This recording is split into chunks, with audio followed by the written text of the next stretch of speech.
Uy,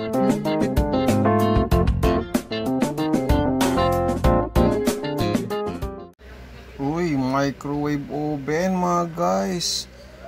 Aso nga lang, not heating with power issue. Halina kayo mga karekontek at sama-sama nating kalikutin ang microwave oven na ito na walang namang Whirlpool. Magandang klase to mga karekontek. Whirlpool na microwave oven. Kaso hindi naman umiinit as per feedback ng may-ari. Kaya eto na, binuksan ko na para hindi na tayo magpaligoy-ligoy pa. Pati ba naman pagtatanggal ng tornilyo ay ipapakita pa sa inyo. Direct to the point na tayo mga karekontek. Unang-una ay sukatin muna natin yung mga fuse, mga switches dyan sa mga gilid-gilid. Dahil madalas yan ay ang mga nagdadahilan kung bakit ayaw uminit ang microwave oven na ito. Kagaya din ng ibang microwave oven, ay ganun din ang mga issues. Kung kompleto naman ang mga fuse mo, ay posible na magnetron ang problema. Pero wag tayong pasisigurado. Doon muna tayo sa basic mag-umpisa. Sukatin natin yung katulad nitong power plug na pamalagi ang dito nag-uumpisa si Recontek.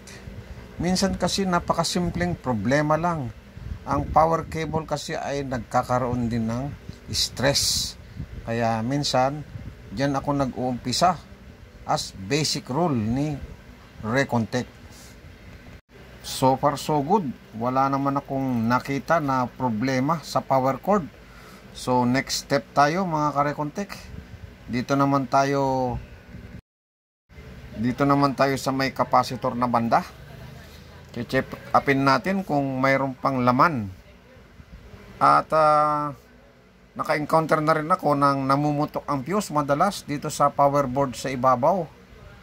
Ay panigurado na yung capacitor mo dyan mga karekontek ay shorted. Pagka nag-measure ka sa pin, tapos isi-short mo sa body niya at nagkakaroon ng beeping o resistance, meaning shorted na yon. Ito at ating itatanggalin yung laman ng capacitor.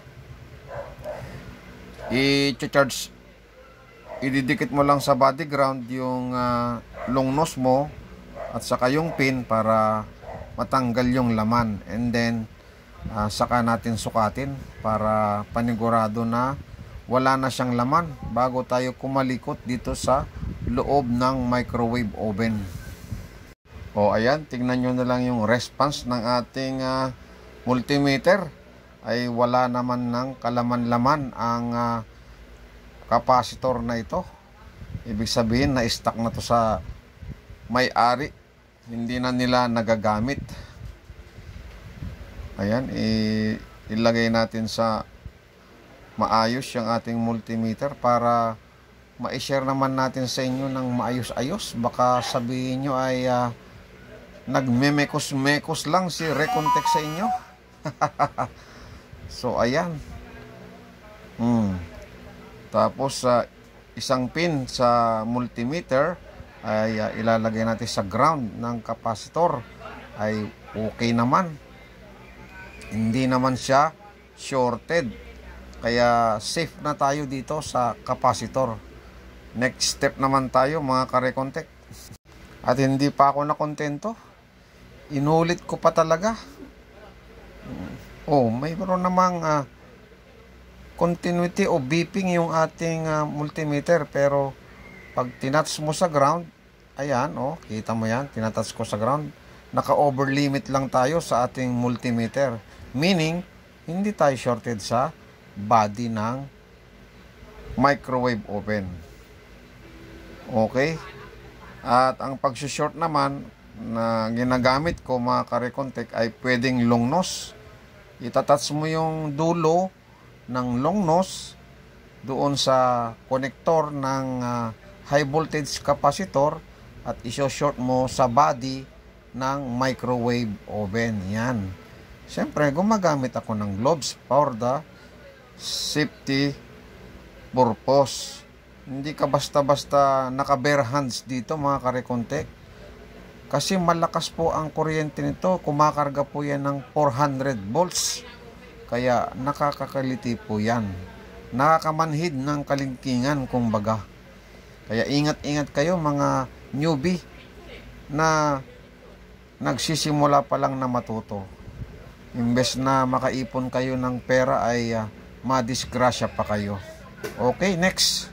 Dito sa bandang ibabaw, yan, tinuturo ng aking daliri, ay mayroon dyan, fuse. Yan. Pag yan ay madalas pumutok, yan, ay asahan mo, shorted yung capacitor mo sa body. Kaya pumuputok yan. Yan pa yung isang dahilan kung bakit naputok ang fuse na yan. Pero so far dito ay buo naman. May continuity tayong nakuha. As you can see dun sa multimeter natin. So iwanan na natin yan. Punta naman tayo sa ibang part. Okay, dito naman tayo sa may door switch. Kapag hindi umiinit ang microwave mo, okay ang Megatron mo o Magnetron Magnetron, pero ay uminit, hindi naman nasusuplayan. So titignan mo rin yung door switch mo kung nagsuswitch ba. Pagmasdan nyo na lang doon sa ating multimeter kung nagre-response ba yung ating ayun. So ibig sabihin working yung door switch natin. Next. So bali dalawa yan. Meron dun sa bandang sa taas na door switch, meron ding switch dito sa baba. Ayan. Kailangan ma-check up din natin yan kung tumatawid ba yung kuryente natin. Normal lang yan na on-off mga karekontek. Pagka nag-switch on, dapat tatawid yung kuryente. Ganun lang. So may continuity siya. Yun yung dapat. Ayan, pagtyagaan nyo na panoorin kung ano yung mga kine-check up ni Mr. Recontek para kayo man din ay matuto ding gumawa nito at magkaroon kayo ng lakas ng loob. At ang payo ko sa inyo ay huwag kayong magte-testing na nakabukas ang microwave oven nyo dahil microwave nga yan eh. Lagyan nyo na lang ng cover bago kayo mag-testing mga newbie ha. Yan ang isang precaution na may share ni Recontek sa inyo. So may kahirapan na dut-dutin yung kanyang micro switch, nasa loob kasi, pero tsatsagain natin. Ayun, nakita nyo ba yung response ng ating multimeter? Mayroon tayong continuity. Okay, it's good again. Next move, dito naman tayo sa mayroong banda ng primary winding. I-check din natin yan kung shorted siya sa body ng ating microwave oven. Pagka shorted yan ay delikado. Pero ang ma-advise ko sa inyo mga newbie ay madalang mangyari na masira ang high voltage transformer na ito. Napakatibay po niyan. Ginagamit nga po yan sa pang-welding eh. Pero isama na rin natin sa checking. Malay mo, hindi natin inaasahan ay shorted pala yan sa body ground ng microwave mo, ay kaya namumutok ng fuse doon sa electronic board circuit banda. Ayan o, tinatouch ko sa body pero naka-over limit lang tayo. So okay na tayo dyan, hindi tayo masyadong mag-worry. Next move tayo. Dito naman tayo sa secondary winding. High voltage DC, meron tayo dyan na fuse na makikita na 0.750 milliampere. Ayan, meron dyan. At i-check up din natin yung secondary winding versus dun sa ground. Ay, may nami-measure tayo mga karekontek. Kasi nakadikit tayo sa magnetron. Kaya dapat tanggalin lahat ang konektor. Ayan o. Tanggalin muna natin ang magnetron. Katulad ng sinabi ko, nakakabit pa sa magnetron.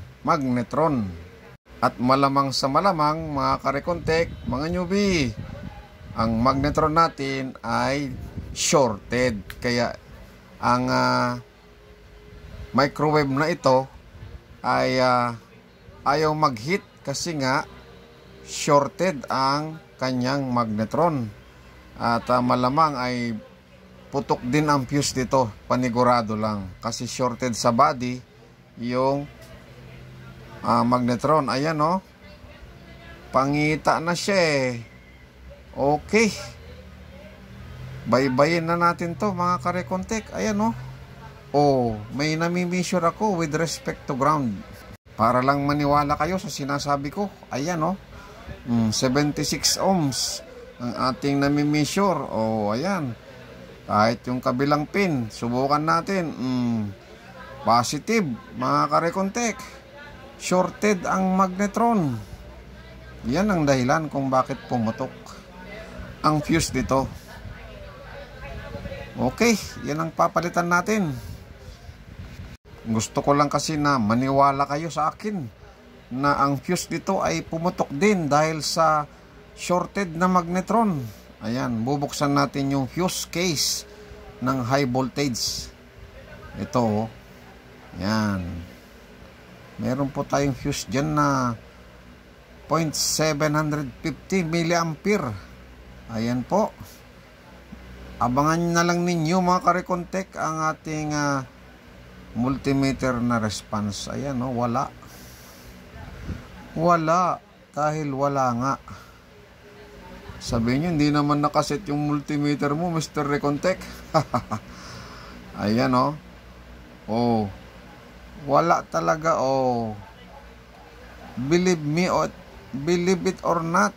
Ayan may response, di ba? Wala talaga. Positive mga karekontek. Ayan na, nabuksan ko na. Medyo pinutol-putol ko na lang yung video para direct to the point tayo. Ito na yung sinasabi ko na 0.750 milliampere na fuse. Sukatin natin. Mayroon tayong continuity. Tapos testingin natin actual na fuse. Ayan naka-over limit pa rin tayo. Ibig sabihin, putol na yan. Dead ball na ang ating fuse. Dahil sa Dahil sa shorted ang ating magnetron. Magnetron talaga ang may kasalanan yan eh. So palitan natin ng working na fuse. Wala, hindi natin makikita yung loob. Kaya tester lang ang makakapagsabi mga karekontek. At ito na nga, kakalasin na natin yung ating magnetron para atin nang mapalitan ng bago. Or either i-repair natin mga karekontek, pwede yan. Ito na, nakalas ko na. Ganun lang kabilis mga karekontek para hindi natin masyadong pahabain yung ating video. Ating papalitan yung connector na yan. Dahil dyan yung nag-short sa kanya, sa body. Na nagkukos ng pagputok ng ating fuse. At hindi ko na rin naipakita kung paano ko ni-repair ang magnetron na to. Pinalitan ko po yung connector as katulad ng sinabi ko. At nilagyan ko ng copper tube. Yan, sa pinagputulan na yan. At susubukan natin na hinangan. Although, inipit ko na yan ng long nose, baka hindi maganda yung connection niya. At subukan natin na lagyan ng hinang. Ihinangan natin para maganda yung kapit. Ayan. Medyo pinapainit lang natin yung ating soldering iron. Ayan, igigrip. Igigrip lang natin para maganda yung kapit. May copper tube yan. May kasamang gigil pa. At syempre, hindi lang nagpapangga sa ganon. Tignan natin kung nahuhugot ba o hindi. Ayun medyo matibay-tibay naman na. At susukatin din natin yung continuity mula dun sa pinagputulan hanggang dito sa may dulo ng connector para panigurado na meron tayong supply na papasok dyan. So matibay na, as you can see. Medyo matigas-tigas na yung pagkakapit niya. Long nose pang ang ginamit ko. Medyo pinaglayo ko sila mga kare-contact para iwas yung pag-short nilang dalawa. Isa pa. Talagang hindi pa nakontento si Mr. Recontact ay tinulak pa niya pataas. At syempre, gustong manigurado ni Recontact na hindi na tayo shorted sa body. Ayan. Through measurement sa ohms, nakaset tayo sa ohms. Ayan. Wala, diba? Walang response ng ating multimeter. Naka-over limit lang tayo. Sa dulo naman ng connector at saka sa loob, ay syempre naman, meron tayo dapat masusukat. Pero sa body, with respect dun sa connection ng coil, ay dapat wala tayong masusukat para panigurado mga newbie na hindi tayo shorted. Okay? So ready na to. Ikakabit na nato at hintayin nyo lang ako sa pagtetesting natin. Wow mga kare-contact, salamat ng marami sa inyo at nandyan pa rin kayong sumaswaybay sa ating ginagawang pagre-repair sa Whirlpool microwave oven na to na ayaw uminit. So ito na nga, itetesting na natin at sama-sama nating matutunghayan kung ito ba ay nag-success. At syempre, hindi natin dapat kalimutan na hindi lagyan ng tubig para matesting natin. Ayan, ito na ang tubig. Ilalagay natin. Ay, akala ko may tubig na. Saglit lang. Hindi ko pa pala hawak. Ito na. Masyado naman kayong nasyak sa akin. May tubig yan. Ayan. Then, power on na natin. Iyan na. 2 minuto yan. Pero, putulin na natin. Doon na tayo sa reaction agad. Ayan. Makikita naman natin yan kung uminit mga kare-contact. At syempre makikita mo yan umuusok-usok pa. Katunayan na uminit yung tubig. Ayan o. Kita? So hanggang dito na ang ating maipaglilingkod sa inyo mga kare-contact. Salamat ng marami sa pagsusubaybay nyo sa video na ito. At kung meron kayong natutunan ay huwag nyo naman akong kalimutan na suportahan. Mag-subscribe na kayo sa Recontact channel para bawat isa ay makinabang sa inyo na kayo man din ay matuto sa pagre-repair ng microwave oven. Napakadali lang po i-repair at kailangan lang ng pag-iingat.